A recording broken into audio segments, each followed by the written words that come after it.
Jehova kwa ukuu wako. Nimekupendeza. Kama si wewe Yesu, ningekuwa wapi mimi? Kama si wewe Yahweh, ningekuwa wapi mimi? Kama si nguvu zako, ningeitwa nani mimi? Umejawa na rehema na neema tele. Umejawa na rehema na neema tele. Asante Mtakatifu, ninakushukuru kwa ajili ya neno lako Mfalme. Umenena ya kwamba heri walio kamili njia zao, wendao katika sheria ya Bwana. Mfalme wa amani, nauliza ukapige chapa ndani ya mioyo yangu neno hili. Mfalme wa amani, acha likawe kiongozi, likaweze kunilinda na kuniongoza popote niingiapo na kutoka. Nakushukuru Mfalme kwa ajili ya neno lako kuu. Thank you Lord Jesus. Wewe ni mwanzo na mwisho, wastahili sifa na utukufu Mfalme. Inuliwa.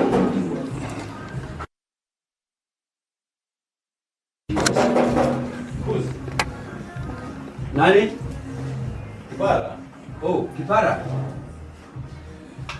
Karibu. Karibu sana ndugu yangu. Oh, shalom brother. Karibu.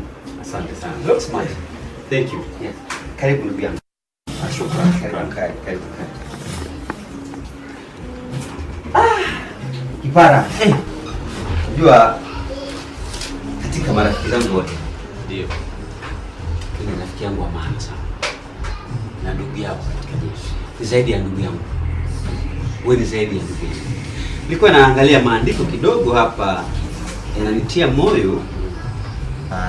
Naona ni vyema tuweze kushare pamoja ya maandiko, at least yatujenge pamoja. Ni Zaburi 118 kuanzia ile 119. Inasema hivi brother: heri walio kamili njia zao, wendao katika sheria ya Bwana. Ukisonga hapo chini kueleza zaidi. Umeelewa? Heri walio kamili. Mimi nakubaliana na wewe kwa sababu kadri tunavyoenda na maisha yalivyo, ndio tusimweke Mungu kando. Inapasa sisi tuwe karibu na Mungu asubuhi, mchana na jioni. Kumbuka kuwa katika hiyo Biblia kuna kifungu kinasema kesheni mkiomba, maana hamjui siku wala saa. Unanielewa? Ndiposa mimi wanipatia moyo hata kiwa nataka kwenda shule zangu, napitia hapa na kuona, maana wanipatia neno la kusonga mbele. Unajua neno la Mungu ni Mungu kweli. Wakati unapokuwa na makuu ama mambo mazito ambayo kuyawe, hii ni Mungu inabomba. Acha nikwambie kitu kimoja ndugu yangu. Wanasema vijana wanakuwa na maono, wazee wanaota ndoto. Na mimi naona maono yako wewe unakuja kuwa na unachunga kondoo wengi. Amen. Na tunaanzia hapo. Unajua ndugu yangu, ninaposoma neno la Mungu na kulitafakari, inanipa hatua ya kusoma. Kidogo na mtu alikuwa nimuongeleshe hapa. Acha nimuongeleshe kabla tuendelee. Niambie shoga, habari ya weekend? Niko poa tu sio. Niko poa. Napenda wewe. Weekend nilienda outing. Kanunua mapizza, ice cream. Yaani na enjoy. Na nani huyo sasa? Nani? Si mpenzi wangu. Yeah. Nilisoma Biblia, nilienda kanisani kaidi.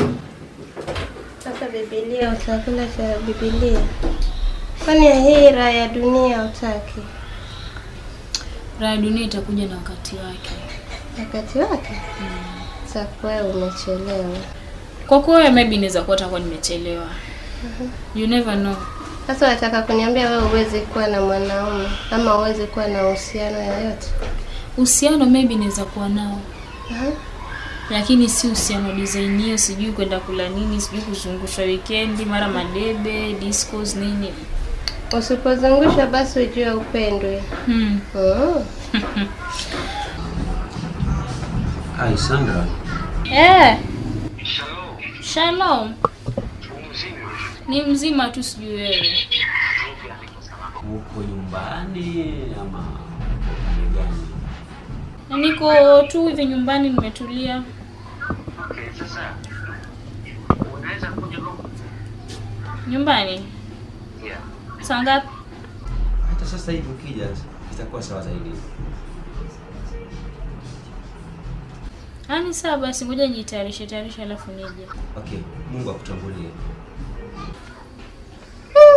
Aliyekupigia ni nani shoga yangu? Sasa unasema wewe ni chachi gani?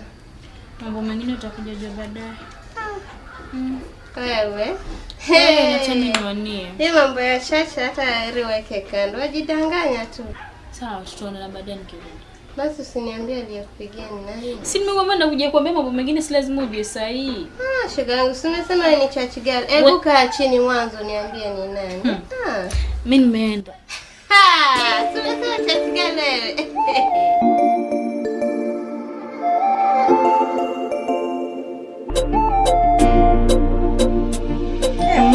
Naam John. Niambie. Mimi nashukuru. Mimi naona mida ya kazi imefika. Nimeona tu acha nitoke ni unataka kibarua. Tafuta riziki ya halali. Ukanitafutie. Si unajua tena bana. Uko smart kweli. Wallahi nashukuru. Mimi nashukuru na ndio maana huwa najiita mwenye bahati kwa sababu kwamba nimepata mke mwema. Una bahati sana tena. Ninapata mke mwema ananijali hata wakati ninapotoka. Nakujali sana. Vizuri na kuchunguza na kuweka CCTV kila mahali. Mimi sina mambo mengi. Okay. Sawa, nakutakia kazi njema yenye mafanikio. Ndio. Na mchana mwema. Asante.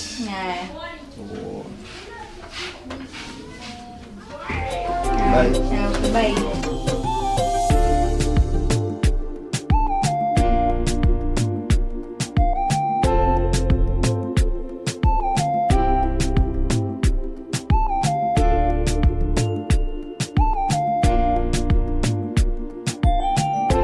Sasa ndugu yangu,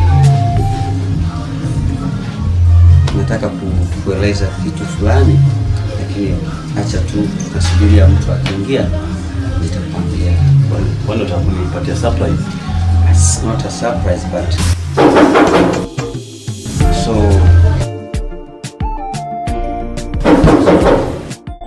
okay, sawa, maana umeniambia surprise.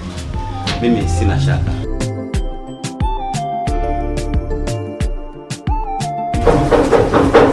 Nani? Mimi Sandra.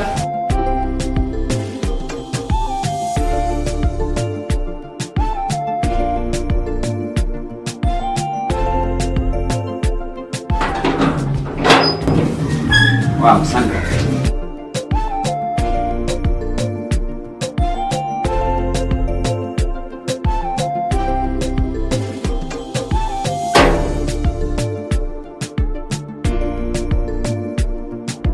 Shalom, Sandra. Shalom. Salam. Salama tu. Dada Sandra. Shalom. Shalom. Karibu. Asante. Kabla kwanza tupate maji ya kunywa afu tuendelee. Dada Sandra, habari za nyumbani? Una neno? Mimi sina neno, nashukuru Mungu. Asante. Asante.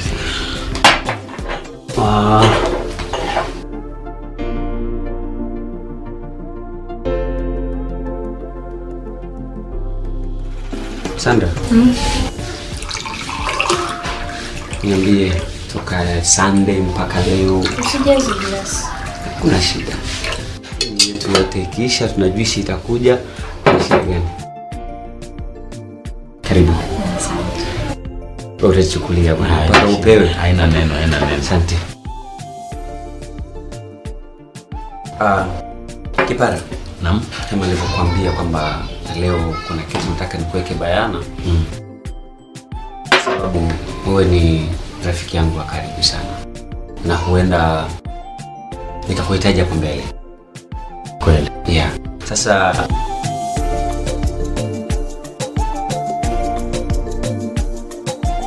Sandra ni msichana ambaye nimekaa na yeye kwa muda kiasi. Nimejaribu kufuatilia na nimeona ni msichana ambaye hana matatizo, hana mambo mengi. Na kulingana na mimi, Sandra naona umenielewa. Kufikia hapo labda zaidi tutaongea, maana bado tuko katika hiyo kutafuta njia mwafaka. Bado sijakuelewa. Okay, kuweka wazi kidogo, niweke wazi. Okay, kuweka wazi ni kwamba mimi Sandra nataka awe mke wangu, mama wa watoto wangu. Yeah. Ama kweli Cruz, unafanya jambo la maana sana. Wacha nikupeleke kwa Biblia kidogo. Methali 5:18. Si uzuri Biblia niko nalo hapa. Yeah.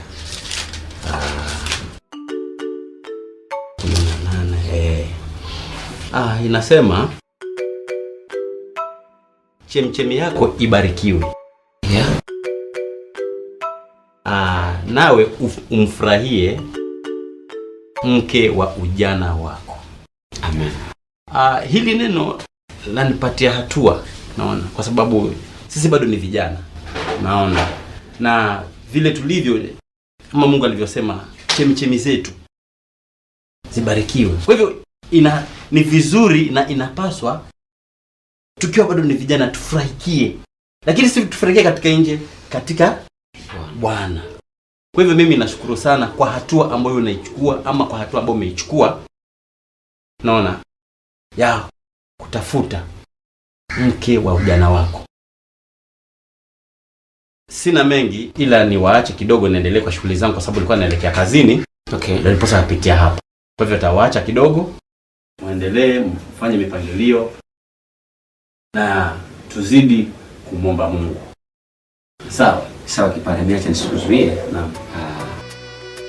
Pigiana simu, tutafutana, tutaelezana zaidi. Ni sawa. Ni sawa. Haya, amani ya Bwana baki naye. Yeye na pia. Amen.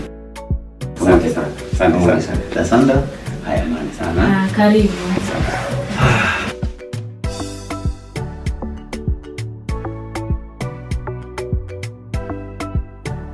Sandra. Huyu metoka hapa ni rafiki yangu sana.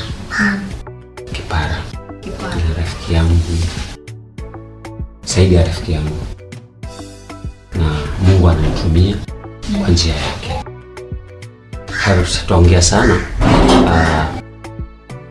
Sandra, mimi nimekuita ili tuweze kuweka msingi thabiti wa huu chumba wetu, ama vile tutaenda mpaka tuvuke hili daraja, kwa sababu si rahisi kuenda katika hii njia. Shetani huwa hapendezwi na hii hali, huwaga anaachilia moto wa kila aina kuhakikisha anakoroga. Hivyo basi nikaona nikupigie simu, at least tuweke msingi mzuri wa hii safari yetu. Kabla ya kusoma Biblia, kwanza naomba tukaweze kuomba. Tusome kitabu cha Mhubiri 11:9, lakini kwanza bila tuombe tusome Biblia. Naomba tuombe, tushukuru kidogo. Asante Mungu na kushukuru kwa ajili ya wema wako Mfalme. Angalia umetupa salama na ukatupatia neema kuu ya kukutana wakati huu. Naomba wakati pamoja nasi, wakati tunapenda kuangalia maandiko, Mungu katusaidie, ukaweze kufungua masikio yetu nje na ndani, tukaweze kuelewa tutakachokinena. Nimeamini ya kwamba wewe Mfalme utaenda kutenda. Kwa jina lako nimeomba nikiamini. Amen. Sandra, Mhubiri 11:9 anasema hivi: wewe kijana, ufurahie ujana wako na moyo wako ukuchangamshe siku za ujana wako, ukaziendee njia za moyo wako na katika maono ya macho yako. Lakini ujue wewe ya kwamba kwa ajili ya hayo yote Mungu atakuleta hukumuni. Haleluya. Neno linanena wazi kwamba wewe kijana ufurahie ujana wako. Unafurahia kwa njia gani? Unafurahia ukifanya nini? Maana hapo mwisho anatuambia baada ya yote Mungu atakupeleka wapi? Hukumu. Utakuwa umefanya nini? Utakalokuwa umelifanya, je, linakuweka upande gani? Hivyo basi maandiko yamenena wazi kwamba tufurahie ujana wetu. Sandra, tukiachana na maandiko kwamba sisi wawili tuna safari tumeanza, na hivyo basi tunapaswa kuwa makini zaidi, tunapaswa kuzama katika maombi, tuwe watu wa kufunga na kuomba kwa ajili ya hii safari, kwa sababu sio rahisi. Sandra, yako mambo kadha wa kadha katika hii dunia ambayo yanaweza yakakuchenga ama yakanichenga mimi. Hafu basi unapaswa kumwamini Mungu kwa kila jambo unalofanya. Amen. Tauliza ushauri zaidi kwa mchungaji ili atatuweze kutupatia mwongozo. Sawa. Yeah. Labda una lolote la kuongea kuhusiana na haya yote ambayo yako mbele yetu? Muhimu pia ujieleze. Tengeneza sema, acha tumtangulize tu Mungu kwa kila kitu. Okay. Asikutie kwa majaribu na asinitie kwa majaribu. Hapo umesema kweli. Hapo umesema kweli. Mimi naomba uombe kwa ajili ya hii safari yetu. Alafu nitamalizia. Sasa ndio umesoma neno. Wewe ndio ungeomba afu mimi nitakuwa next time. Okay. Lakini okay. Niambie nyimbo ya kuabudu basi at least. Unajua Sandra pale kanisani mimi nakuona wewe. Yaani sasa zingine unakuwa mchangamfu kwa praise and worship. Unajua alafu unajua mimi wewe ni mwimbaji mzuri. Unajua kwamba unaogopa sasa hivi. Next time mimi nitaimba na nitaomba. Okay, sahi. Wewe sawa. Tuamini tuombe. Jina nilipendalo jina Yesu, jina tamu nilipendalo jina nilipendalo jina Yesu, jina tamu nilipendalo jina. Asante Mungu, Mungu na kutawala, mfalme wa amani, tunakupenda. Jehova, angalia tunakuja mbele zako, tunauliza ukaachilia ulinzi wako mkuu, ukatuwezeshe mfalme. Katika safari hii tunaukabidhi wewe, nenda ukatutangulie, ukawe mfalme ngao yetu. Tuingie hapo na kutoka tukakuone wewe. Kwa jina kuu tumeomba tukiamini. Amen.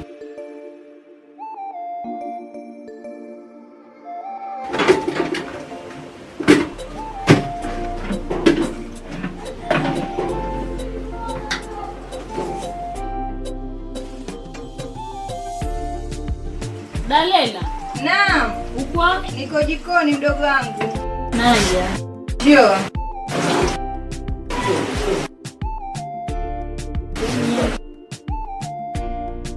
Pafanya nini? Nasha bombo lunch. Niambie. Poa. Kutoka. Mtokesha nani na jana kazi zote kuanzia asubuhi. Hata mwenyezi. Hujui? Niambie. Mazuri, mapya. Ulikuwa nitia nini? Wewe mwambie nipata mchumba. We? Mpata mchumba mdogo wangu. Mwambie. Niambie. Jina lake aitwa Kus, ni mshikadini. Wacha. Mtu wa kanisani, apenda Biblia, uwe na maombi. Lakini ndo mzuri mdogo wangu kama ni mtu wa kanisa. Uone kama jambo la kheri hilo. Waweza kwa tamani hao kanisani. La heri kweli, lakini sio mtu wa kanisa no uwezi 100%. Uongo. Kama shikadini ya shikadini. Labda hiyo hujampenda. Hujampenda kwani? Nimempenda. Sasa mbona wamtia ila tena? Nisema nini dadangu na dada mkubwa shapitisha. Mimi nakutakia kila la kheri. Kama mpata mchumba ndo vizuri. Mlete tumuone. Atakuja. Nipe nitafurahi kumuona. Na mimi naweza kubali kwenda huko kama hajafikia dada. Wacha wewe. Mbona nakupenda? Mimi nashia pombo.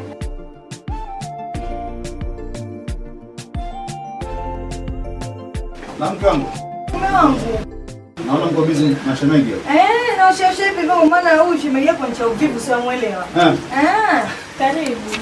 Asante, naona uko busy kwa hivyo wacha mimi niko ndani kidogo. Habari za kazi? Nashukuru sana. Haya, sisi naosha kwa mume wangu naja. Lakini hujapata mfuko. Mimi nimeingia katika vitu store kule. Watu shemeji wakapumzike. Haya, karibu. Niko sitting room. Haya. Niambie habari ya kutokako. Tungako kuzuri tu. Kutoka zangu nyumbani mwenyewe nifanya kazi zangu kwa machadada hapo na mmewe. Kuja zangu. Alafu usikwambie ile jana nilipopigiwa simu sasa. Eka mimi mpaka kwa mchumba wangu. Mchumba wako? Na mchumba. Sikukwambia tu sababu. Basi ulisemaje wewe? Umepata mchumba tayari? Nilikogopa kukwambia. Tena unacheka. Kwa nini nisicheke? Kwani wataka nilie? Aya, mimi mchumba wangu basi acha nisikwambie wewe. Shika maombi. Mtoto wa kiume mzuri huyo. Akia Mungu tena mimi kifika kwake kusoma Biblia na kuimba na maombi. Mbona ni nyoka? Hayo tu. Sika wewe. Mdanga. Outing. Siku ngiolewa nitaenda outing. Haya basi umetoka kwako umetuletea nini? Sasa ndakuletea mata mletea dadangu na mume wake. Sasa hata ukikuja kunitembelea uwezi niletea soda. Wewe kuja kwetu kaniletea maji.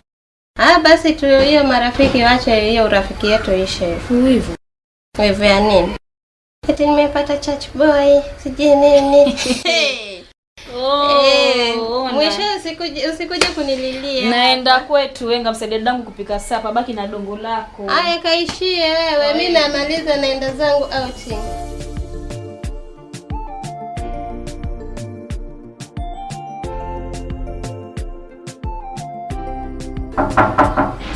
Kama mtu anabisha. Karibu nani? Kipara. Kipara, karibu.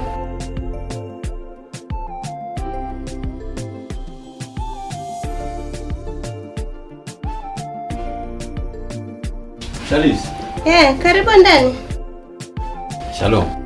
Poa, karibu kae. Asante. Sasa kuni Shalis. Salamu. Kutoka Jumapili nimepeza sana.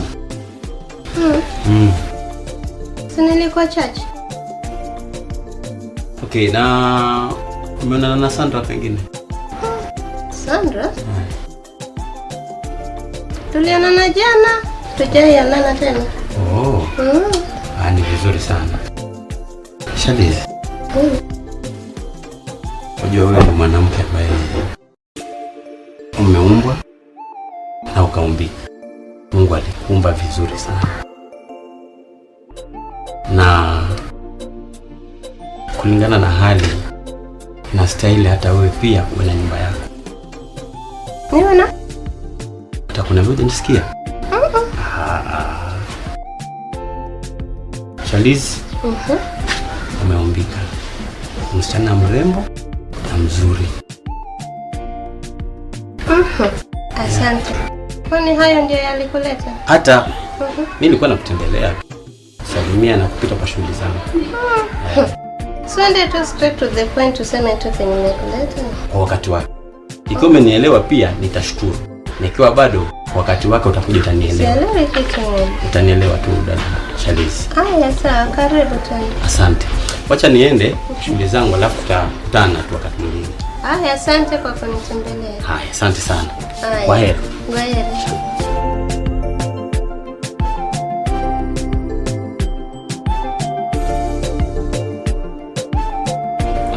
Ndugu yangu Kipara. Namkuu. Nataka tuangalie maandiko kwa ufupi. Zaburi 37 23 hadi 25. Kwa ufupi tu alafu tuendelee na mambo mengine.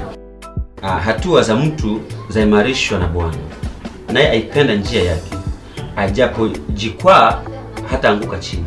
Bwana kumshika mkono na kumtegemeza. Neno hili linanitia moyo kwamba hatua zaimarishwa na Bwana.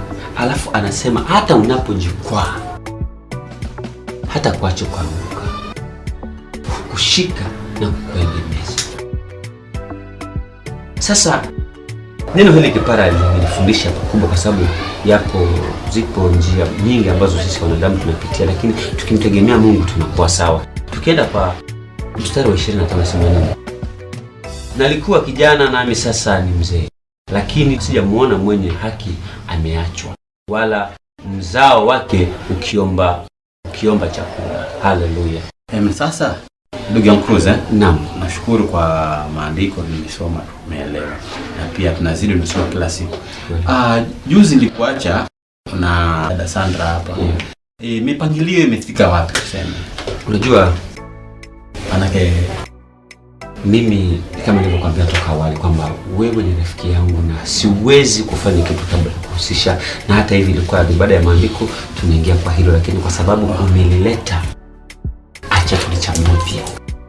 Si kuchambua bali ilikuwa kufanya tu mwelekeo tumetoka. Nieleza nimetoka hapa hadi hapa. Kuchambua kufikia hivi sasa. Sandra, kusema kweli kama nilivyokuambia, yule ni mchumba wangu na karibuni nataka tufunge ndoa.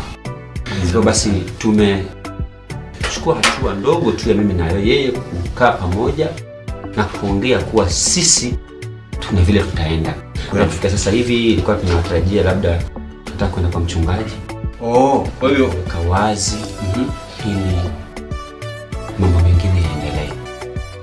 Sasa Kipara, wewe kama rafiki yangu, najua wewe ni mtu wa busara. Pia ningependa unishauri mawili matatu, kwa sababu hii safari si rahisi. Ni kweli katika hii safari ni ngumu na ina mambo mengi. Mimi ningekuomba tu kitu kimoja. Kila hatua umweke Mungu mbele. Amen.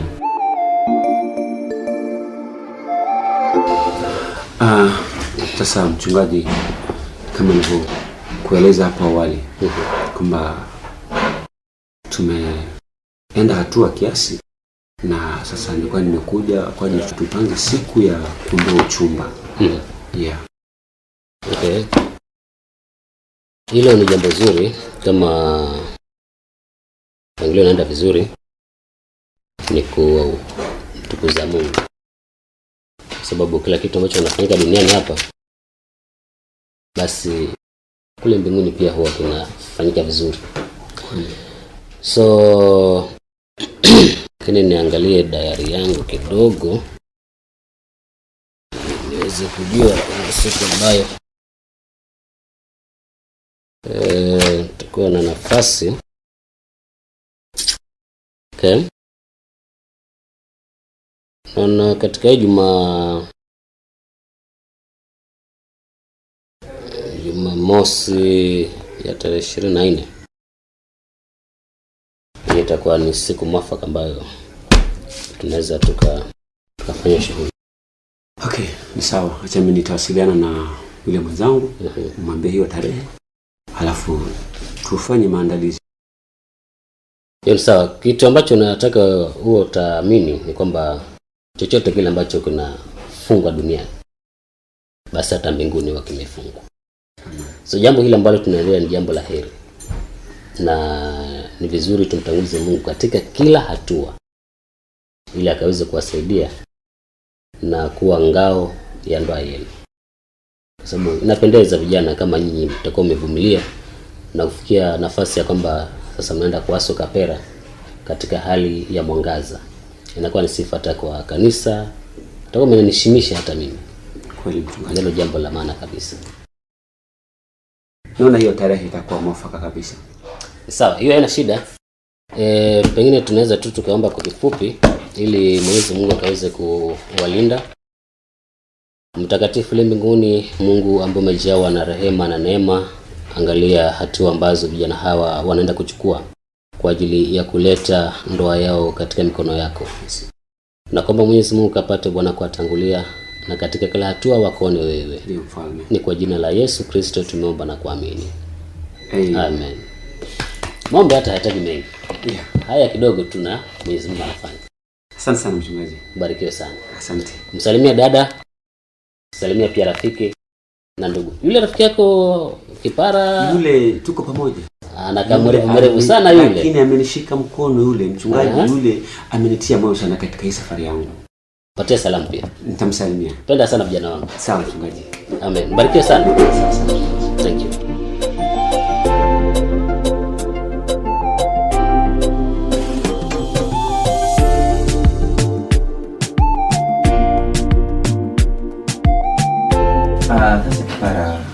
kama nilivyokueleza hapo awali kwamba na yule dada ambaye siku hiyo alikuja akakupata hapa, na naona wakati umefika wa mimi kuenda kujulikana rasmi.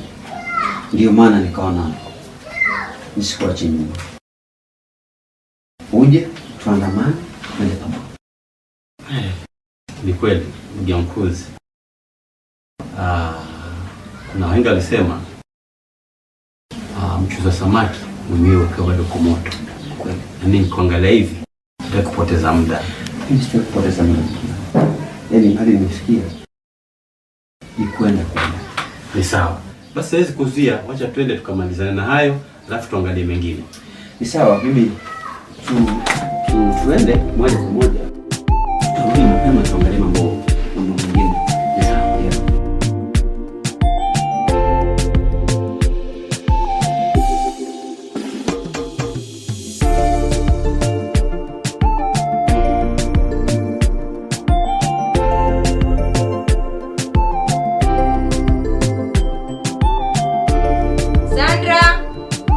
Sandra.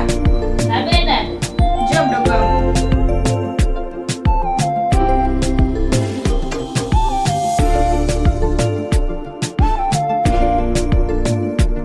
Njoo kaya.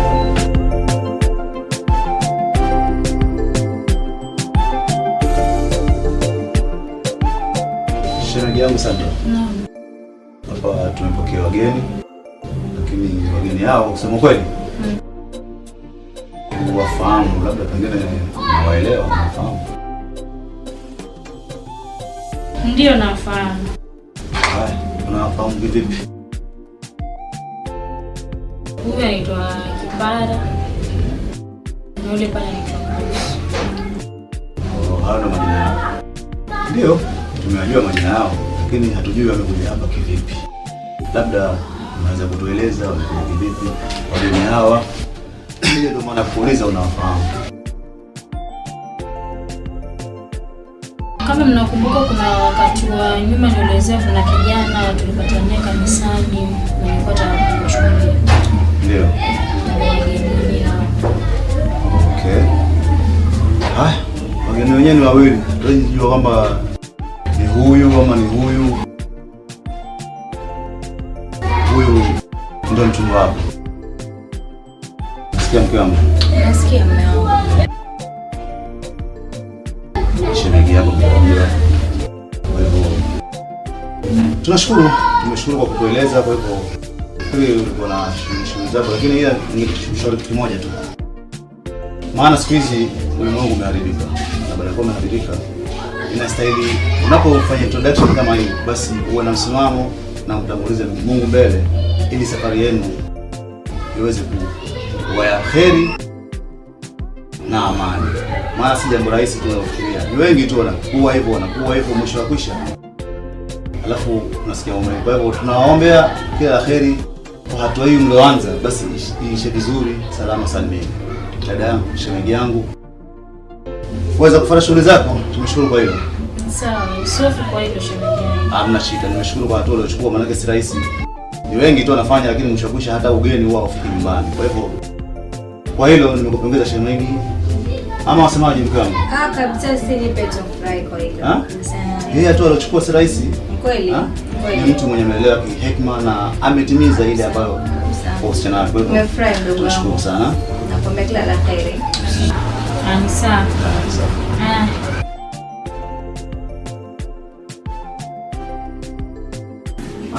Kwa hivyo acha niseme shemeji mtarajiwa. Katika safari yote kuna mipangilio ambayo tutakuwa inapangwa na kukamilisha, na mtakuwa mnapata taarifa katika kila hatua ambayo tutakuwa tumefika. Unaelewa? Kwa hivyo nashukuru sana kwa ukaribisho wenu na tutazidi kushirikiana mpaka tamati. Karibu sana. Asante sana.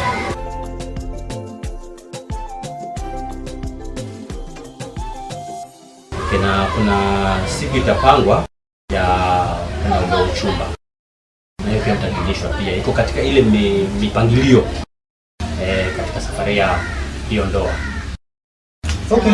Kwa hivyo sawa, sisi tunashukuru, hatuna budi kuaga, tuende nyumbani tukapeleke pia ujumbe kwa wazazi wetu.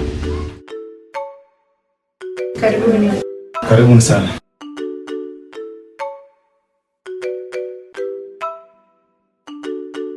Kiangu. Naam. Sote na usindikize kidogo hapo. Sawa.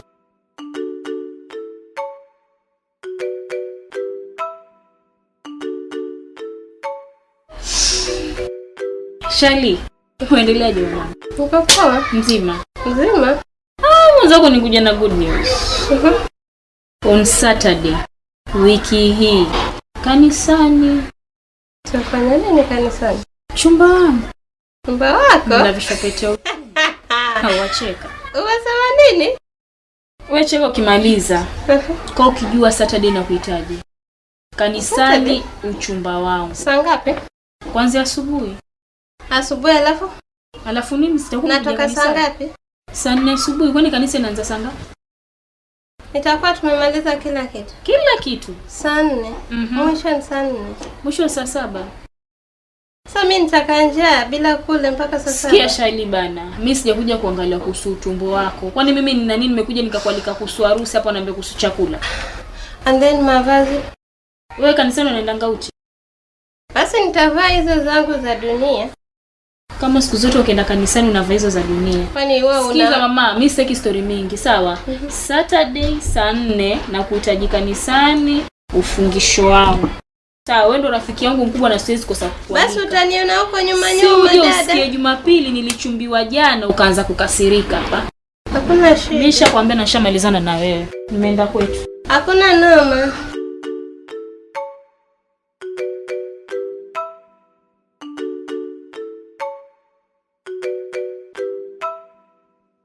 Wapendwa katika Kristo, Bwana Yesu asifiwe. Amen. Ni wazi kwamba kila mmoja anajua ni kitu gani ambacho kimemleta mahali hapa. Na ni wakati na majira ambao pia umepigwa muhuri pale juu mbinguni. Kwamba siku ya leo tutakuwa tunafungisha uchumba kati ya dada Sandra na ndugu Cruz. Ana kuna itakuwa ni mzazi au ni ndugu wa dada Sandra. Karibu. Asante pastor. Nimeshukuru sana kwa hatua hii ambayo ilianza mpaka ilipofikia. Hii ni kwamba ni mapenzi ya Mungu na Mwenyezi Mungu atujalie zaidi na zaidi kwa hatua ambayo imechukuliwa mpaka kufikia ilipofikia. Asante. Tuko na kijana ambaye pia ni rafiki mkubwa wa Cruz. Jisikie uko nyumbani, dada pia jisikie uko nyumbani. Pengine Cruz, kuna jambo lolote ambalo unaweza kusema kabla nimalizie na tuombe? Kwa kweli mchungaji, mimi sina la ziada isipokuwa tu nasubiria tu tuendelee mbele. Sandra, mimi pia sina la ziada. Uko tayari kabisa kwa safari hii? Basi kama uko tayari kwa safari hii na ndugu Cruz uko tayari kwa safari hii, niwaambieni kwamba ni safari ambayo si safari nyepesi. Kwa sababu shetani hapendezwi kabisa kuona vijana wanasimamia utakatifu. Naye hana budi kuingia na kuwakoroga hapa na pale ili mradi tu akaweze kuwavua kutoka kwa njia ya unyofu. Lakini niwaambieni kwamba yule ambaye atakuwa anasimama imara katika imani, basi huyo Mwenyezi Mungu atakuwa anafurahishwa naye na atakuwa anaweza kumshika mkono na akawa imara katika safari hii. Amen. Amen. So maandiko yanasema wazi kwamba inafurahisha kuona kijana akiwa anasimama katika njia ya kumtii Mwenyezi Mungu. Kwa nini iambiwe kwamba uwe unatii Mwenyezi Mungu? Kwa sababu kuna vishawishi vya hapa na pale. Mwili utaenda utaitisha vitu vyake. Jicho litaona. Moyo utatamani. Alafu ujikuta umeingia kwa dhambi. Lakini tunafurahi kwa sababu ambaye yuko ndani yetu ni mkuu kushinda yule ambaye anaongoza dunia hii. Jina la Bwana lipo sifa. Amina. So nitumeni langu kwamba Mwenyezi Mungu ataendelea kuwashika mkono mpaka tuje tufurahi ile siku ya vigelegele, shangwe na nderemo, akiwa dada yetu amevalishwa veili na ndugu akiwa ameliwa na suit. Amen. hiyo ndio siku ambayo tunaisubiri kwa hamu na gamu. Kwa sababu tuko na shule zingine pale mbeleni, sitaki nichukue muda mwingi, ila kuchukua fursa hii kuombea rasmi na uchumba wenu ukaweze kubarikiwa na Mwenyezi Mungu. Amen. Kitu naweke wazi ni kwamba kuanzia leo, baada ya uchumba huu, basi ndugu Cruz na dada Sandra watakuwa wako wazi sasa kutembea hata pamoja, kufanya shopping hapa na pale, lakini mikutano yenu mingi au yote iwe kwa faragha. Msijiingize katika mambo ya siri. Shetani mjanja atawatega. Mnanielewa? Nakuelewa mchungaji. Sawa sawa. Basi shikaneni mikono ndugu na dada Sandra. Naam. Na Biblia inasema kwamba kinachofungishwa hapa duniani basi hata mbinguni kimefanya nini? Kimefungwa. Kitakapofunguliwa hapa duniani na mbinguni mfanya nini? Kimefunguliwa. Tuombe. Mtakatifu le mbinguni, tunakushukuru maana wewe ni wa ajabu. Umeleta nafasi hii mikononi mwako na nachukua jukumu hili kufunga rasmi uchumba huu kati ya dada Sandra na ndugu Cruz. Piga muhuri na ukaweze kuthibitisha haya ambayo anaendea. Tuone mkono wako kwanza mwanzo mpaka mwisho. Ni kwa jina la Yesu Kristo tumeomba na kuamini. Amen. So mko huru sasa. Zingatieni utakatifu. Cruz na kuelewa vizuri na kuombea. Sandra pia na kuelewa vizuri na kuombea. Amen.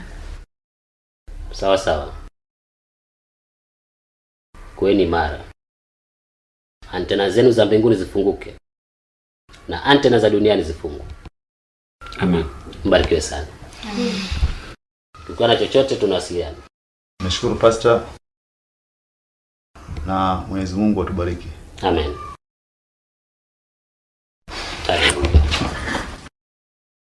Simama imara. Mungu akutangulie. Amen. Para. Na pastor. Naona mrefu sana lakini Mungu atakusaidia. Nashukuru. Tazidi kumwelekea kwa Mungu ili naye anifikishie safari hii. Tutafika. Mbarikiwe. Cruz. Para. Asante sana.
Kwa hiyo ni.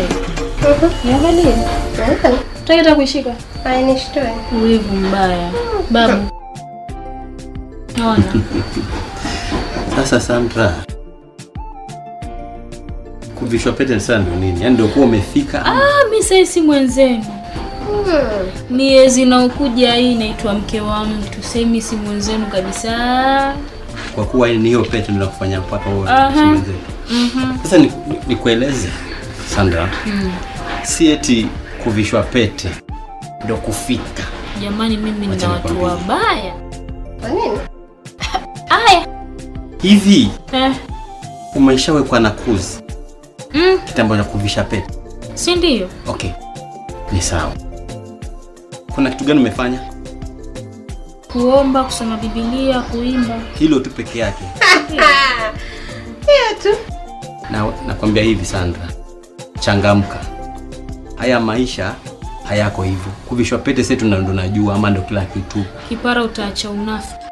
Si unafiki, nakwambia ule kweli. Wewe si yule shalom nyingi kikupata kwa cruise wewe. Ni sasa hivi nikueleze kwa ni shalom nisikatae. Ni kwa wewe unapotea njia.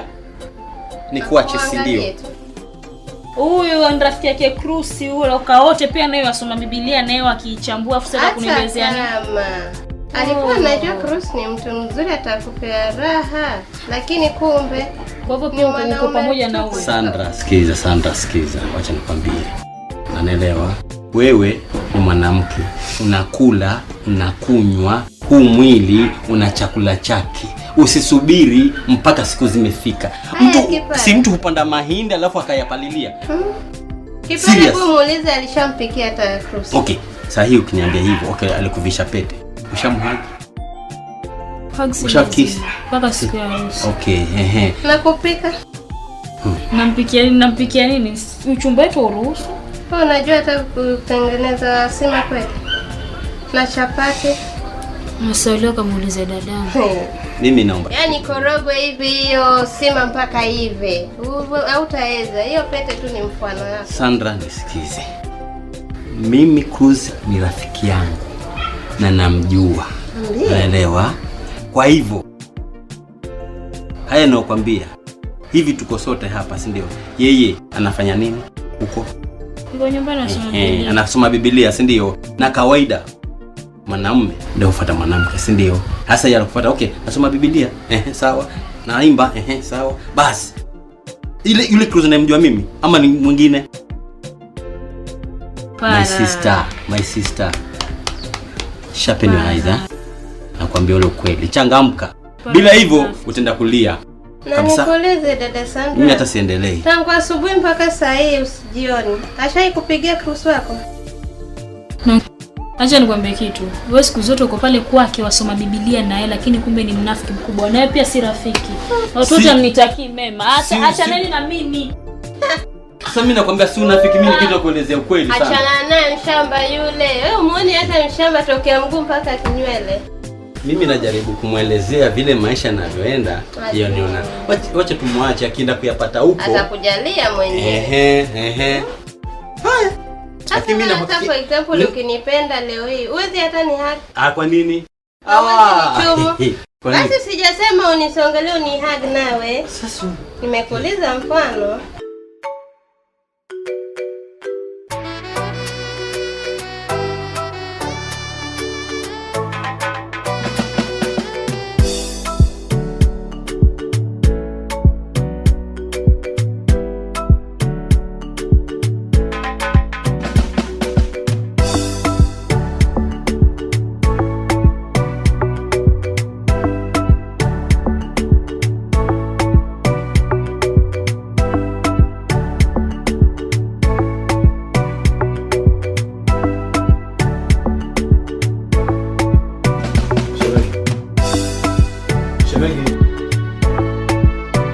Sherehe. Bwana, nini mbaya? Niko sawa. Hapo sawa, kwa sababu ngomba mimi siwe na wewe. Naona utaporoka sana. Nini mbaya? Labda unaniambia nini kimekusumbua? Hakuna. Hakuna. Sandra? Na maana mimi ni mgeni na wewe ambaye nimekuja hapa lakini nakuita lakini usikii unaambia hakuna. Sema tu akili imechoka. Lakini hakuna chochote. Sikiliza shemeji yangu. Najua kinachokusumbua na kilisumbua watu sana. Lakini nakuomba tu kitu kimoja. Yote kila kitu kina wakati wake. Sawa? Vumilia, tusherehekee matunda. Kama ule ukuja kutambulisha, najua hicho ndio kinakusumbua, lakini najua kila kitu kina wakati wake. Kwa hivyo vumilia shemeji, kila kitu kiko sawa. Sawa? Sawa. Sawa shemeji, jisikie huru na ujue kwamba una mchumba. Kwa hivyo sio na mawazo mengi sana. Sawa.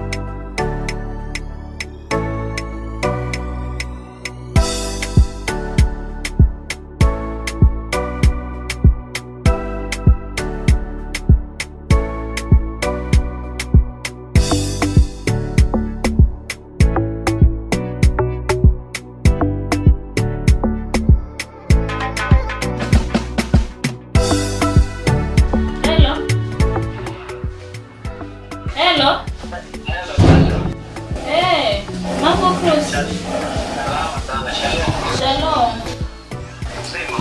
Mimi ni mzima tu, sijui wewe. Uko nyumbani? Basi nakuja huko kwa sababu kuna jambo nataka kuongea na wewe. Karibu sana. Sawa.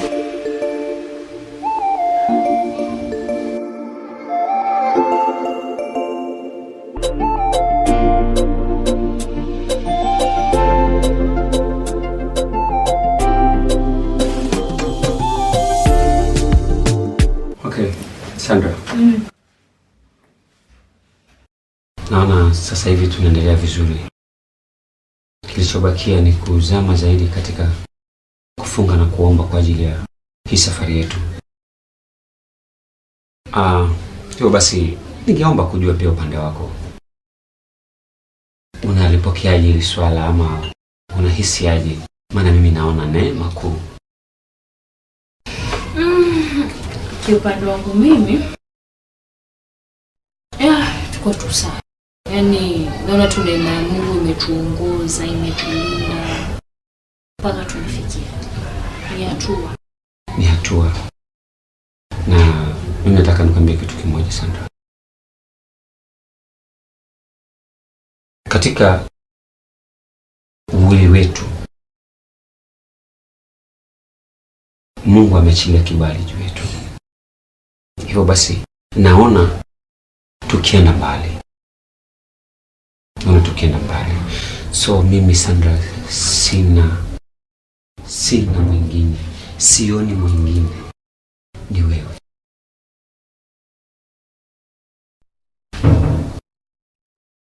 Sandra.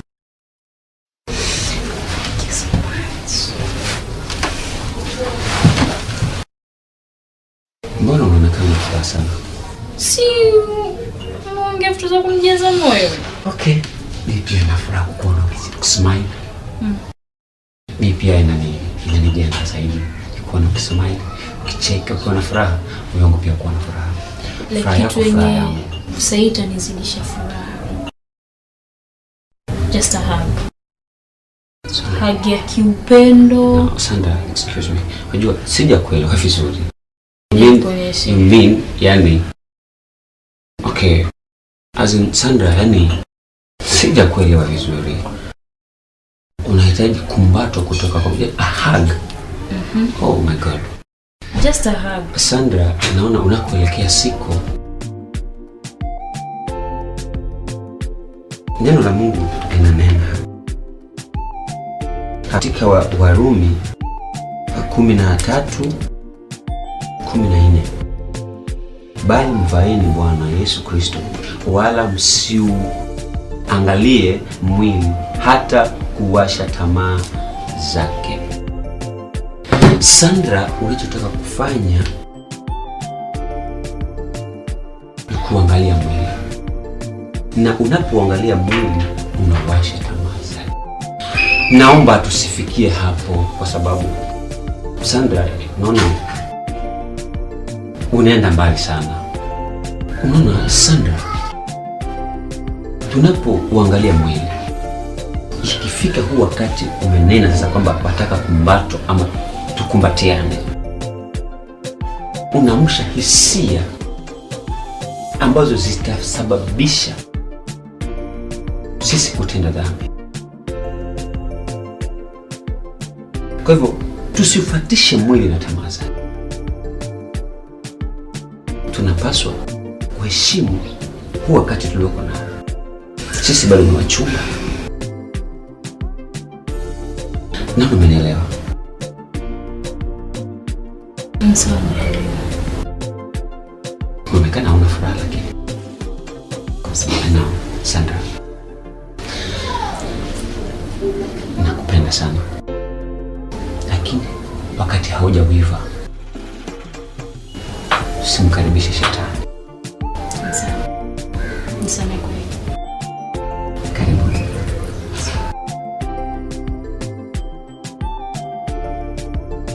Simkuache basi mzee. Haina tatizo, ila tatume.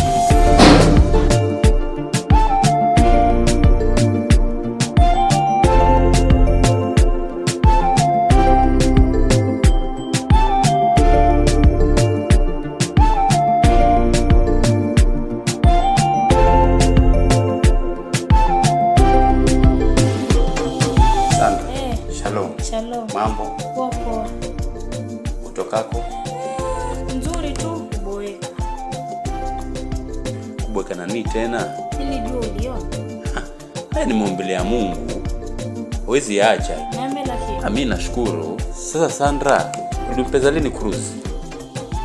Jana tu. Jana. Na ni mzima kabisa. Na mambo yenu yanaendeleaje? Yanaendelea vizuri tu, hata jana tulikuwa huko bichi. Yanaendelea vizuri, yani vipi? Yani how kiaje? Sandra nawe vipi? Mbona nakaa kwa mtu hajielewi? Ati sijielewi? Hivi kwani ukienda kwa cruise unafanya nini? Tunaomba na kusoma Biblia. Basi hivyo tu, seriously. Angalikuwa na haja na wewe ukifika pale, singelikuwa amekupiga hata hivi. Pengine mfano tu. Si tunasalimiana kipara, nini mbaya? Si tunasalimiana. Sandra changamka, unanielewa? Hivi na mama ni cruise. Si mtu akipanda mahindi wewe anapalilia. Kwani kila siku nataka nikwambie mara ngapi? Kipara, we ni rafiki mbaya. Si ubaya. Kipara, we ni mbaya. Usinielewe vibaya Sandra. Mimi nakuelezea vitu ambavyo wewe usije ukalaumika baadaye vikakuletea shida. Ni sawa, mimi nishakuelewa. Acha nifike pale. Ni sawa utaenda, lakini nakwambia ukweli. Cruise ni rafiki yangu, namjua mimi. Sikatai. The early the better, nakwambia. Nishakuelewa. Changamka Sandra. Sawa.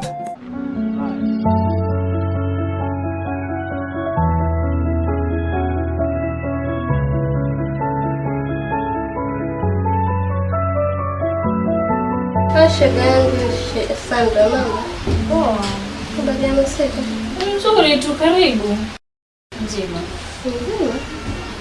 Nilikuwa poa tu, kushukuru Mungu. Habari ya uchumba? Uchumba wangu nashukuru Mungu nao. Sema tu nani kusa amezidi na mambo ya maombi. Sana kusoma Biblia, maombi yani yamezidi. Na vile ulikuwa unamsifu? Mimi ameniboresha. Kwa nini mboeke na ulikubali? Kwani wewe chalia kuwa kukisi? Si ulisema ni mtoto wa kanisa wewe? Basi yeye ni kiss na ni hug. Yaani hiyo ndio tunasikia. Si nilikwambia dadangu achana nayo. Mwanaume kama nakupenda mpaka akukisa, kuhagi. Hata anaweza Aya. Mambo gani muongelea hapa? Dadangu. Si tuliongea ile neno ya kitambo. Na nilikwambia nini? Sisikize. Kwa nini sasa kumweleza rafiki yako ya kushauri ujinga? Si wote wanaopendeana mazuri ndugu yangu. Nilikwambia mambo mengine ya mimi na wewe na mambo mengine yako binafsi. Wataka kuharibu chumba chako wewe? Kwani kuna nini mke wangu? Kuna nini? Muulize shemeji yako. Shemeji? Kuna shida gani? Alikuwa anamuelezea tu rafiki yangu kuhusu mimi na Cross. Kuna nini? Bana muelezea tu. Ndio muelezee, lakini dada yako anavyozungumza, si kama sidhani kama kuna maneno ya kheri. Kumetokea nini? Ama labda kuna mwingine anakutia fitina kwamba uachane na mchumba wako? Labda. Mke wangu. Simuelewi. Hiyo ndio story inaendelea? Huyu simuelewi kabisa. Sikiza shemegi. Hii hatua ulioianza huwa ina changamoto nyingi tu. Na si kwamba hata changamoto utaziona pengine hata hivi. Changamoto ni kama hizo kwamba kuna mwingine atakupatia ushauri, lakini chunga sana ushauri wa watu rafiki wengine. Kwa hivyo ningependa usimame na msimamo wa kwamba wewe una mchumba wako. Tunasubiri kwamba ndoa ifungwe, wageni washukuja paka nyumbani. Haya, kuna nani tena? Katika hii safari uliyoianza, ukisikia kwamba ina changamoto na milima na mabonde, usitarajie kwamba ukitoka hapo nje utakuta milima. Ni mambo kama hayo kwamba utapata washauri kila aina, isipokuwa na uzingatie kwamba mchumba wako umjue kwamba ni yule uliotoa hapa na tunatarajia harusi. Sitarajie vinginevyo. Mimi naacha, mimi sikuwa na ubaya. Hata nimepita tu kwa salimia. Bwereni. Ngoja nimsindikize basi. Sawa, lakini ni hayo nilokuambia shemeji yangu. Sawa. Chunga sana katika washauri uliowapata.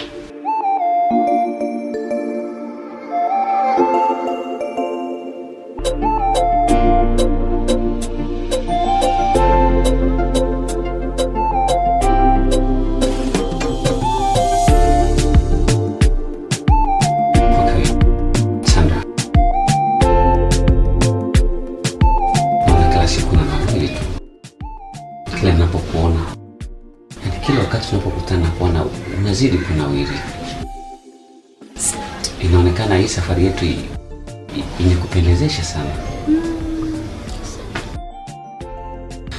Okay, niambie leo sisi tuende nikupeleke mahali tukakule kidogo, tuzungumze mawili matatu. Unaoneleaje wewe? Leo upande wangu sisikii kutoka. Mimi nataka nikwende mahali tukule.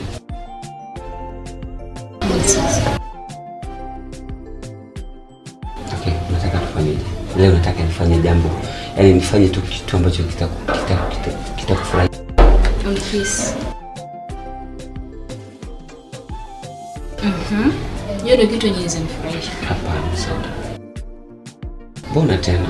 Sasa kwa Biblia zenye unasomanga kuna verse inasema mpe mwenzako busu la upendo. Sasa la urafiki. Okay, hiyo itafanyika labda wewe na msichana mwenzio.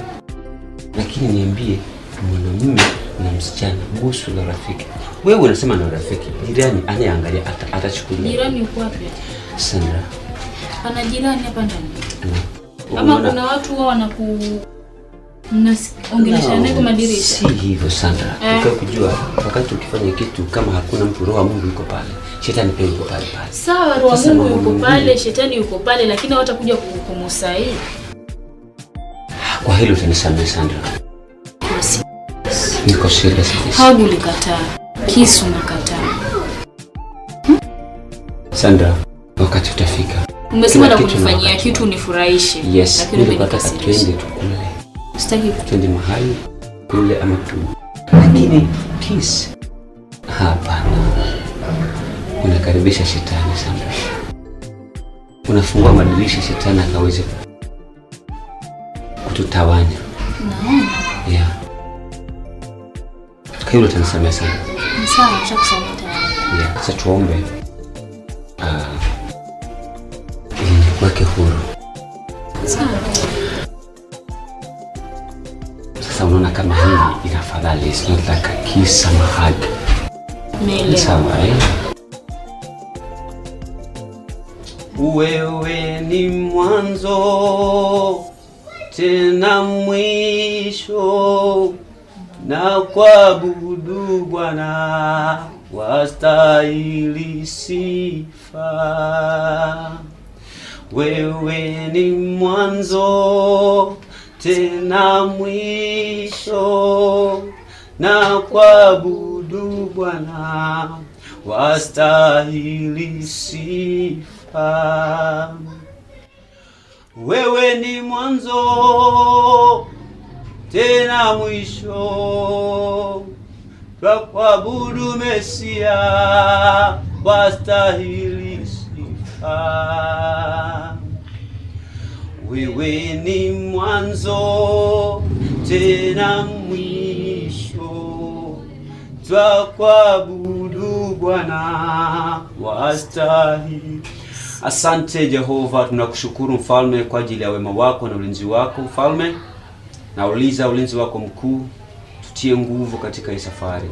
Naamini ya kwamba umwaminifu Jehova, na kataa nguvu zote za mapepo na mashetani, majini wote ambazo simama na kutaka kutatiza safari hii, na zikemea roho zote chafu na zikemea sasa katika jina la Yesu. Naamini ya kwamba Mfalme utaenda kutenda, maana kutenda kutimiza na ahadi zako. Kwa jina kuu la Yesu nimeomba nikiamini. Amen. Jesus.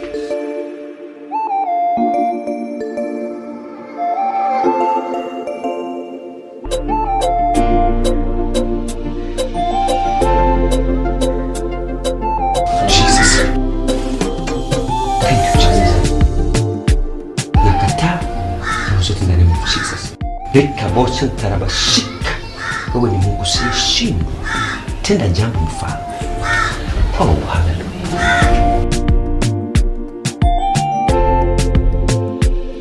Thank you, Jesus. Mbona leo umekuja ghafla hivi basi? Unaonekana kwani kuja kwa chumba mungu ngapi? Si baya wala si makosa. Leo imekuwa ghafla mno. Sija kuzoea hivi. Yes. Lazima kibisi. Okay. Na hii hali yako, hii sura yako leo haiko bright vile ninajua. Shida iko wapi sasa? Mimi shida. Mimi tena? Ni shida gani sasa? Unajua nini Chris? Ni siku nyingi Chris nikija kwako. Kwambia nataka hug, utaki. Nataka kiss, utaki. Sijui nini unataka. Hebu kidogo Sandra. Hivyo ina maana nilivyokataa hug na ukataa kiss nimekubalisha? Mimi ni binadamu na mimi ni mwanamke. Niko na haja za mwili wangu. Wewe hujui sasa venye najisikia kwa mwili wangu. Hujui. Sandra, hivi unajua unanishangaza sana. Hakuna chenye nakushangaza. Huyu si yule Sandra najua. Huyu wewe si yule Sandra mimi najua. Imekuwaje Sandra? Leo hii imekuwaje yaani Sandra umepitiliza. Kwani itakuwa kila siku tunasoma Biblia tukikula Biblia? Kila siku nikienda kwa chali yangu ama kwa mchumba wangu ni Biblia. Sasa kama ni mwanaume wangu unataka kunishughulikia tena kushirikiana. Sandra, kila kitu kina wakati wake. Kwa hivyo usitarajie mambo haya kwa sasa. Kila kitu kina wakati wake. Yes, Sandra. Lakini Biblia iko na wakati wake kila dakika. Hii unasoma hii Bible wakati wote unataka. Yes. Umelala umeamka unasoma Bible. Lakini huwezi nitimizia haja za mwili. Hayo ndio tukasoma juzi kwamba tuziepuke tamaa za mwili. Yes. Chris. Sandra. Wataka nani na kakili?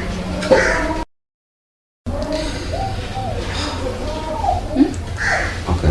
Wataka niende nikamlilie nani mimi nikamlilie nani? Sandra, nikwambie kitu. Mimi ni wako. Wewe wangu. In fact, acha nikwambie kitu Sandra. I love you so much. Na ndio maana nikachukua hatua kama kufuata na tuweke taratibu tufunge ndoa. Tuwe mke na mume. Haya mambo tuyafanye. Lakini si kwa muda huu. Unasema ni gani? Tena sana. Tena sana. Yeah. Unaje kutangazia? Si kwa wakati sana. Yes. Umesema unanipenda. Sana. Nakupenda mimi.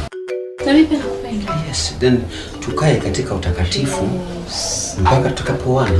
Sukue nawe. Hiyo Sandra, ni kitu gani kimekuingia hasa? Mbona sikuelewi Kama sana? mapasta ingekuwa afanye kitu kama hiyo angeongeza. Yes, wale wameona kwanza. Unajuaje maisha yao ya nyuma? Okay, sasa tusiwe kama wale waliokosa.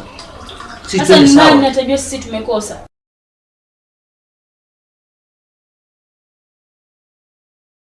Sandra, yes. Nisikize. Nakusikiza. Basi usishike mkono wangu, ndio mkono wangu. Kwa sifa kushika. Sandra, please. Sandra, please. Tu na kuomba tuwe. Asafanya hivyo. Sawa. Sasa unaenda wapi Sandra? Si nitakuongelesha ama. Fanya hivyo.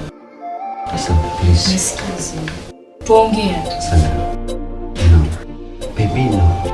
Fanya kuongea. No. It's a name of Jesus. Jesus mwenyewe. Unaenda wapi Sandra? So, Sandra. Mungu kutoka.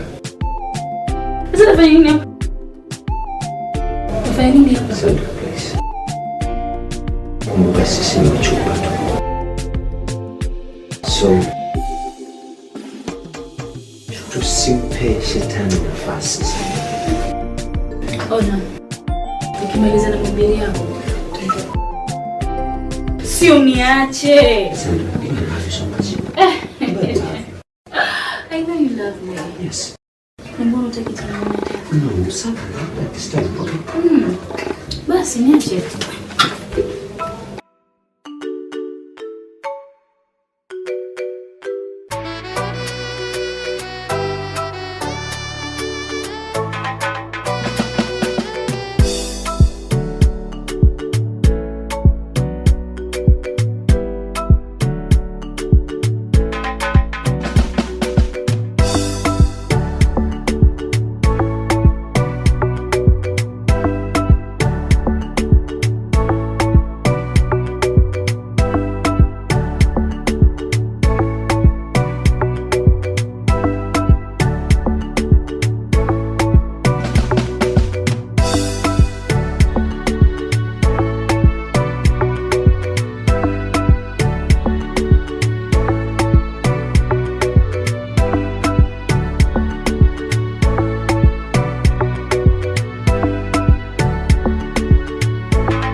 Sandra. Sandra. Mbona saa hii? Nimechoka. Hujambo? Sandra. Mbona saa hii? Mimi nimechoka Kipara. Sasa umechoka nani? Mwanzo atoka saa hii. Si mdogo Cruz. Unatoka kwa saa hii? Na mbona hukwenda nyumbani? Mara mia si nimekuja hapa. Nimeenda kwa Cruz, nataka kulala, Cruz amekataa. Nimetaka kwa Cruz basi hata angalau anishike hata mali padogo. Cruz pia amekataa. Nifanyeje mimi? Mimi nifanyeje? Okay, pole sana, pole sana. Unajua pia katika hali zetu za security ina shida sana. Na nikutafuta pikipiki anga ukienda nyumbani. Siende nyumbani, nimekuja lala. Sandra. Mimi siende nyumbani, nimekuja lala. Okay, kwa kuwa hali ya security huku ni Kipara. Mimi ni mwanamke. Kwa nini Cruz mimi anifanyie hivyo? lakini muelewe Cruz. Ni muelewe nini, kila siku mitakuwa naelewa tu mtu. Ah.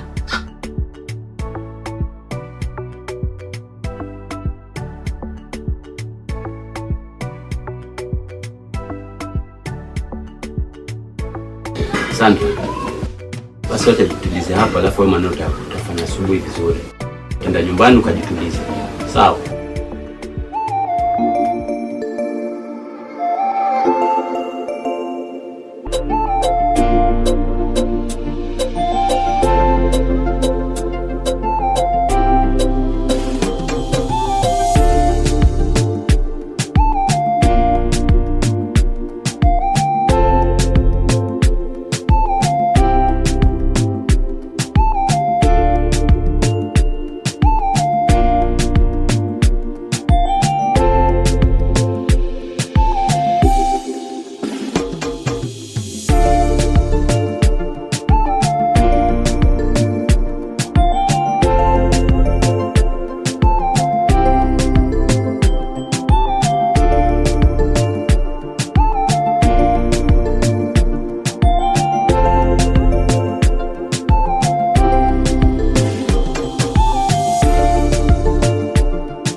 Sawa.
Jesus.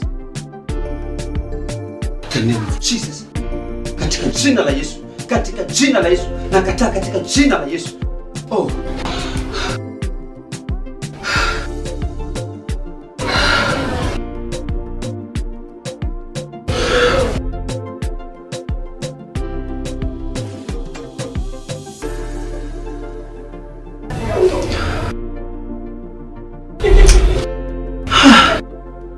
No. Nipigie simu mchungaji nimweleze.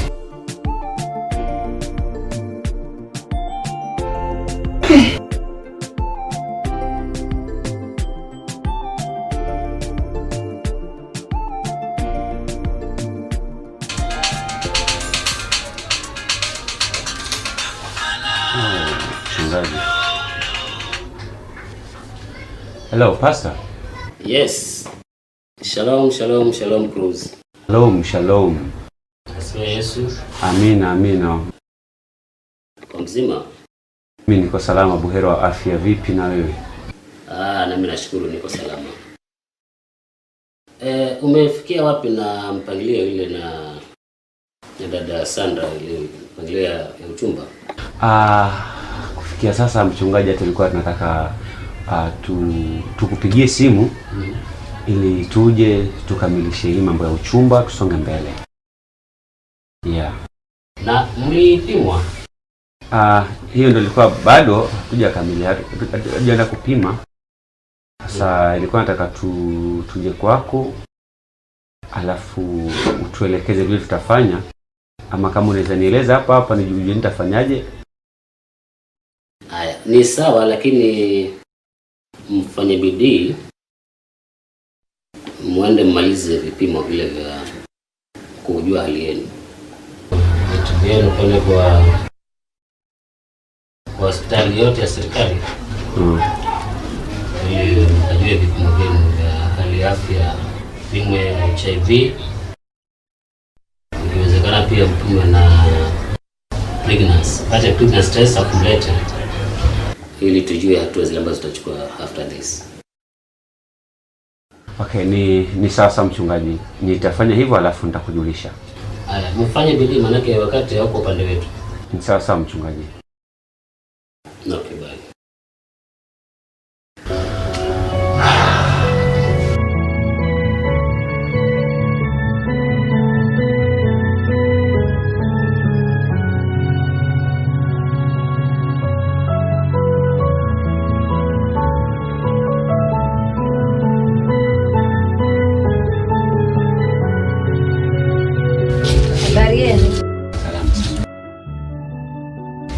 Karibuni sana kwenye hospitali yetu. Nawasaidiaje? Sisi tumekuja, tulikuwa tunataka kujua hali zetu za afya, sababu sisi wawili ni wachumba na tunakaribia kufunga ndoa. Wow. Yeah. Mlikuwa mnataka kupimwa nini na nini? Tumii kanuni ya afya na kuna vile inafanyika pamoja na kazi. Sawa, acheni ni mwite daktari. Okay. Haya. Samahani daktari. Mama. Kuna wagonjwa wanaomba kukuona. Sawa. Naja. Haya. Habari zenu? Salamu. Kwa salama. Karibu sana. So, niwasaidie vipi? Sisi tumekuja kujua hali zetu za afya, kwa sababu sisi wawili ni wachumba na karibu tunatarajia kufunga ndoa. Yeah. Congratulations. Ni hatua nzuri sana. Okay, karibuni sana. So, ni kitu labda mmewahi pima ama ni mara ya kwanza? Naelewa vile unaenda ushaipima? Yeah, hii ndo last time. Ndio last time. Yeah, kwa sababu tulipima mara ya kwanza na mara ya pili, so this is the last time tuende kufunga ndoa. So straight tutaenda kwa kupima, nitawaelezea vile najua kwa sababu mshaipima tena, lakini nitawaelezea tu bado kwamba ukipima majibu vile wanakuja na kwa namna gani. Sawa.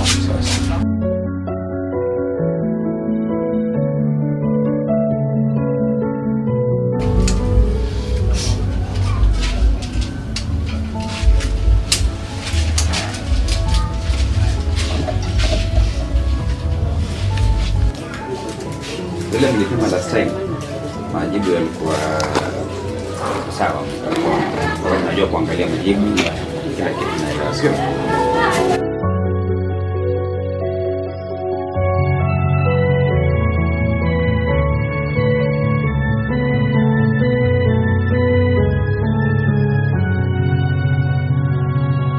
So, tuanze na nani? Cruz.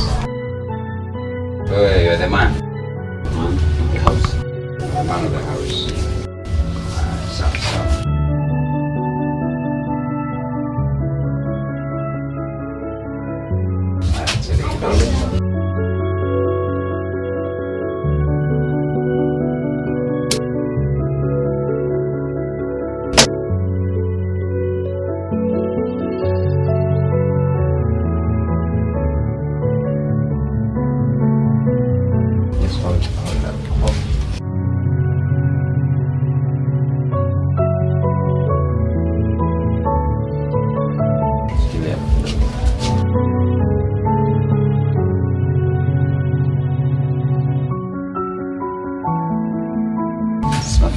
Sandra. Sasa kidole Sandra. Ngopa kudunga.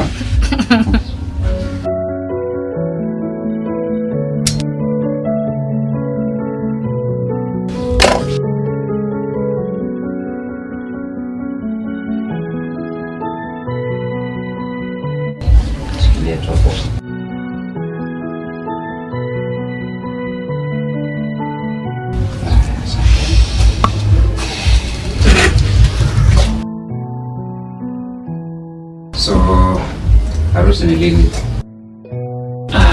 Karibu mwaka huu hautaisha. Mwaka huu hauishi. Vizuri sana. Kualike pia Dr. Harusi na gharama. Harusi na gharama, lakini ni neema pia. Itabidi nije pata kama mjanialika. Takualika. How to get crash. Ndio itabidi wale madaktari ambao waten this tuwaite basi. Kwa vizuri sana. Ile kazi walikuwa wanafanya imezaa matunda mema. Yeah. Kwa vizuri sana. Hiyo ni hatua nzuri sana. Vijana wengi siku hizi hata wajua hawaowi. Hawataki majukumu. Na wajua ukishaoa sasa unakuwa na majukumu kama mwanaume. Napambana. Very soon unakuwa baba, unakuwa na familia, watoto hapa na pale. Iwapo mtu hana virusi, huwa na mstari mmoja kawaida pale.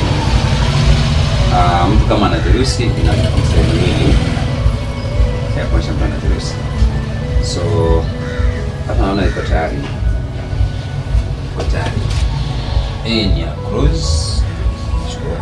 Huwa ni vizuri mtu anaangalia mapigo yake. Hii ni ya Sandra. Yes.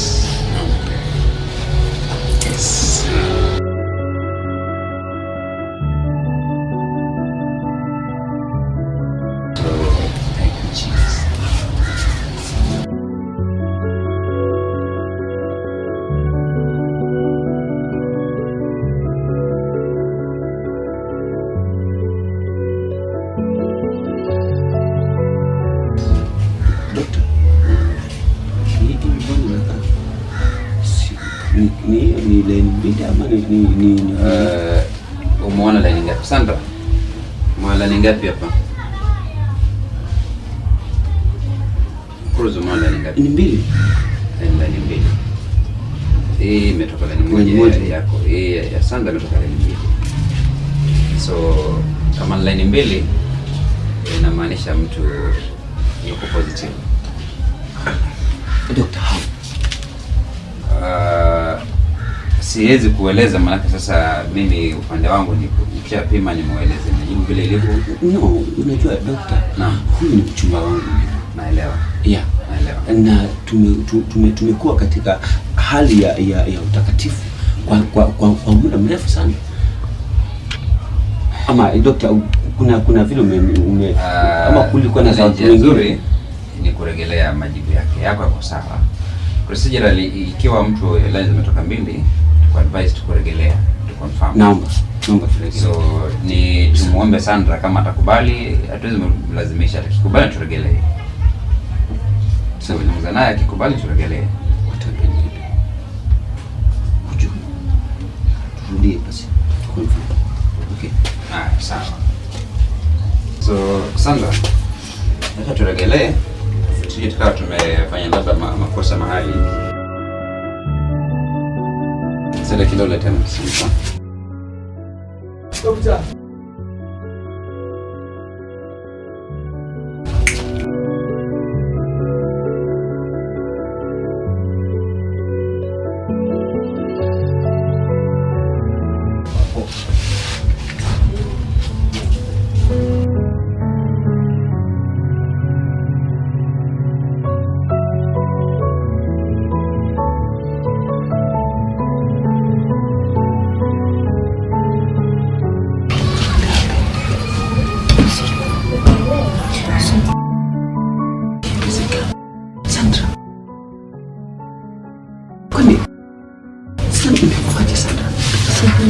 Wacha tusubiri majibu ya pili.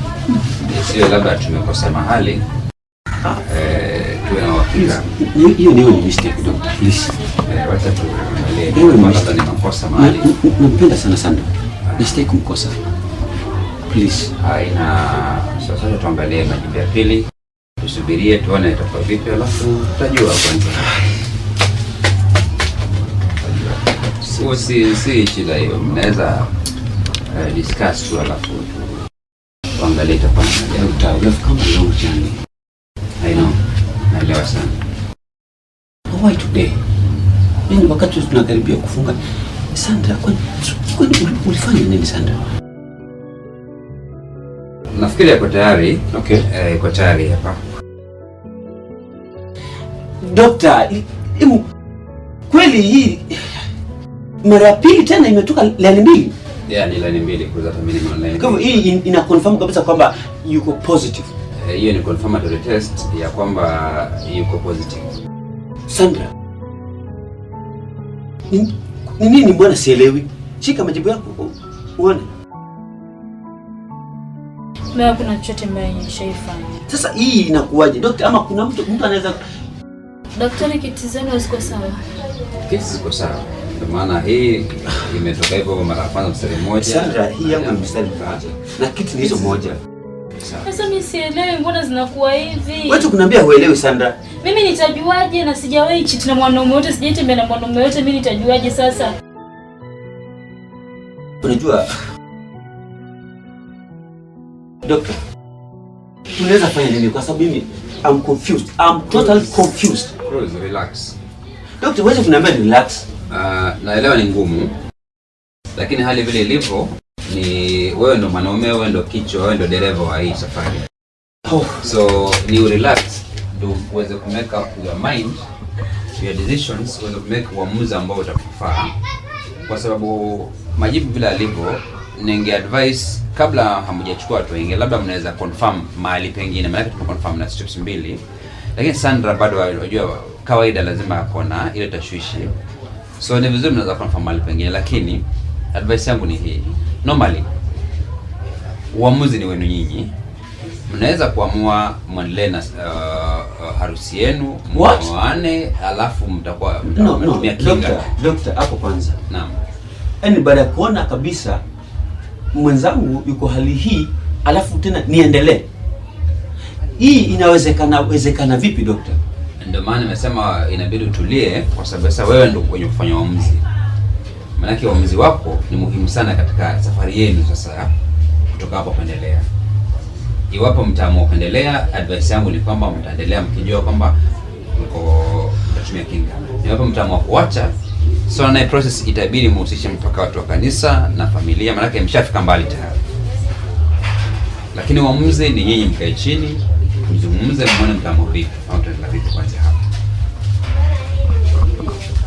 Maana hali inahitaji kukaa na kufikiria na kuamua uamuzi ambao utakuwa ni utamsaidia Sandra na pia kusaidia wewe. Sandra, naelewa ni ngumu labda kukubali majibu bila livyo, lakini ni vizuri kwamba uangalie safari yenu ya ndoa yenu kuendelea mbele, mtaihandle vipi.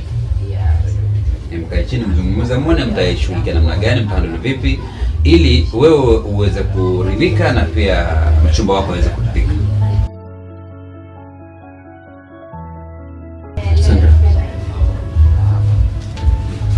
naomba kweli. Unajua Sandra, hizi siku za karibuni umekuwa na mabadiliko makubwa sana.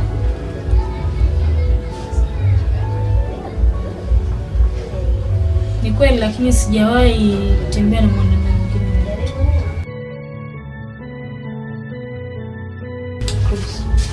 Nisamehe sana. Sikutaka iwe hivi, lakini wewe nisamehe.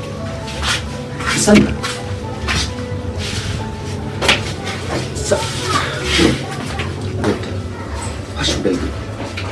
Cruise. Nenda nyumbani, take your time, relax. Ukae na wazee wa kanisa na familia. Kuwa wazi kwao, uelezee vile umekuja, matokeo, then pamoja na wazee wa kanisa watakuelezea, watakusaidia mawazo na watakupa mwelekeo kwanza hapo. Usimeki uamuzi peke yako kama mtu mmoja. Okay, but unasema kwamba ninaweza nikamuoa. Kuna vitu vinafanyika at least vinaweza kunisaidia. I love this much. The only way ni kwamba mkiamua kuoana, then utatumia kinga throat ili kuwewe kujiprotect usipate virusi. So ina maana nisahau kupata watoto. Inawezekana pia, lakini huwa ni procedure ambayo inafanyika hospitalini, na mtoto pia anapewa dawa, mama mwenyewe anadungwa sindano kabla hajajifungua wakati ana mimba. So inawezekana, lakini process ndio maana inahitaji uamuzi. So mkishaamua, mkikaa chini na familia na wazee wa kanisa, ukiamua kwamba utamuoa, mtakuja nitaeleza hizo procedures sasa vile tutaendelea nazo. Thank you doctor. Acha nione mchungaji. Naam. Alafu tutafanya hapo. Sawa sawa. Asante sana. Sandra.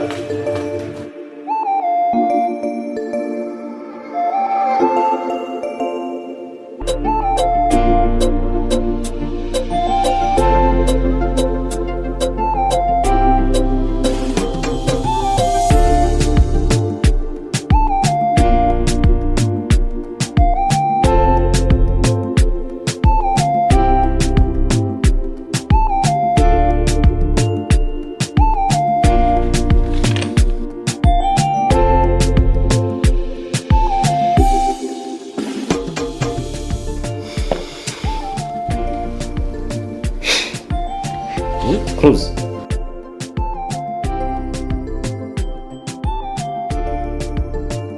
Hii naona ndio majibu. Ndio mchungaji.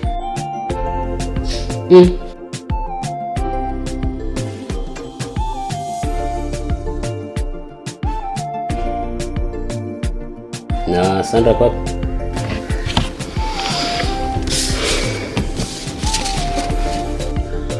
Sijui alipo. maanisha nini? Na mmeenda pamoja wote? Tumekuwa pamoja ndio.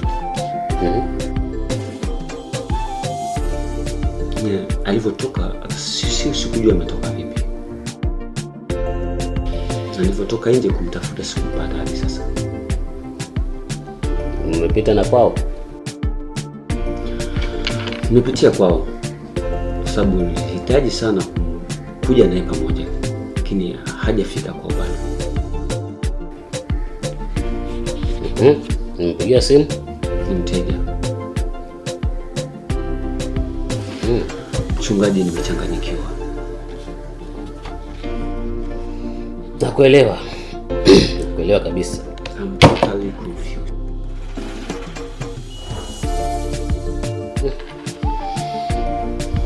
Lakini inabidi mjipe moyo. Mchungaji, jipe moyo tena. Hapa hakuna jambo lingine isipokuwa kujipa moyo. Pengine nikuulize swali Cruz. Majibu yako naona wewe yako negative. Majibu yake yako positive. Je, umewahi pengine kudanganyika kwa aina yoyote ukaa naye kimwili? Mchungaji, unanijua vyema. Siwezi kufanya kitu kama hicho. Japo Sandra kuna wakati alifanya majaribio ya kunitaka mpenzi. Lakini nashukuru Mungu niliepuka. Amen.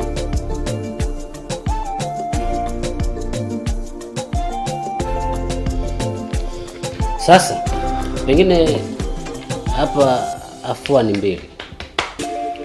Harusi ipo au haipo? Sasa mchungaji, hapo ndipo panaponichanganya zaidi. Kwa sababu hapa ndo unatakana sasa unafanya maamuzi magumu. Mchungaji, kusema kweli, Sandra nampenda sana. Sandra ni chaguo la moyo wangu. Moyo wangu nimewekeza pakubwa sana kwa Sandra. Mwingine sioni.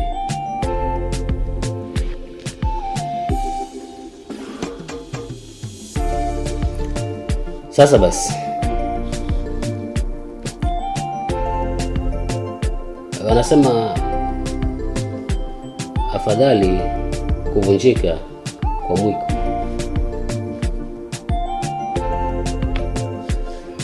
Mchungaji, unamaanisha nini kuvunjika kwa mwiko? Wanasema afadhali kuvunjika kwa uchumba kuliko kuvunjika kwa ndoa. Mchungaji, unajua hakuna vile tunaweza tukafanya, at least mchungaji, nampenda sana. Ninajua nampenda, lakini sasa najaribu kuvaa kiatu chako, upendo ule ambao uko nao kwake, alafu pia najaribu kuvaa kiatu chako, maisha yako sasa ambao umeyabeba kitakatifu, alafu nikuingize katika shimo ambalo huenda pengine ukangamia.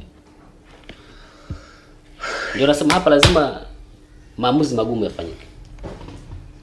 Aidha kumwoa itakuwa maamuzi magumu kwa sababu mwenzio ana virusi.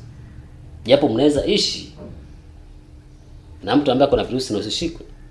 Bora tu awe atazingatia dawa zake vizuri. Virusi hulala kabisa na hata mtu akapona kama atazingatia dawa zake vizuri. Okay. Kuna uwezekano wa kuishi naye. So ina maana kuna uwezekano yeye kupona. Uwezekano. Unakula dawa zako vizuri, unafika wakati unapona.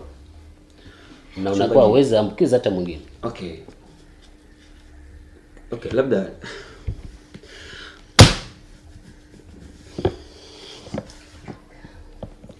vinginevyo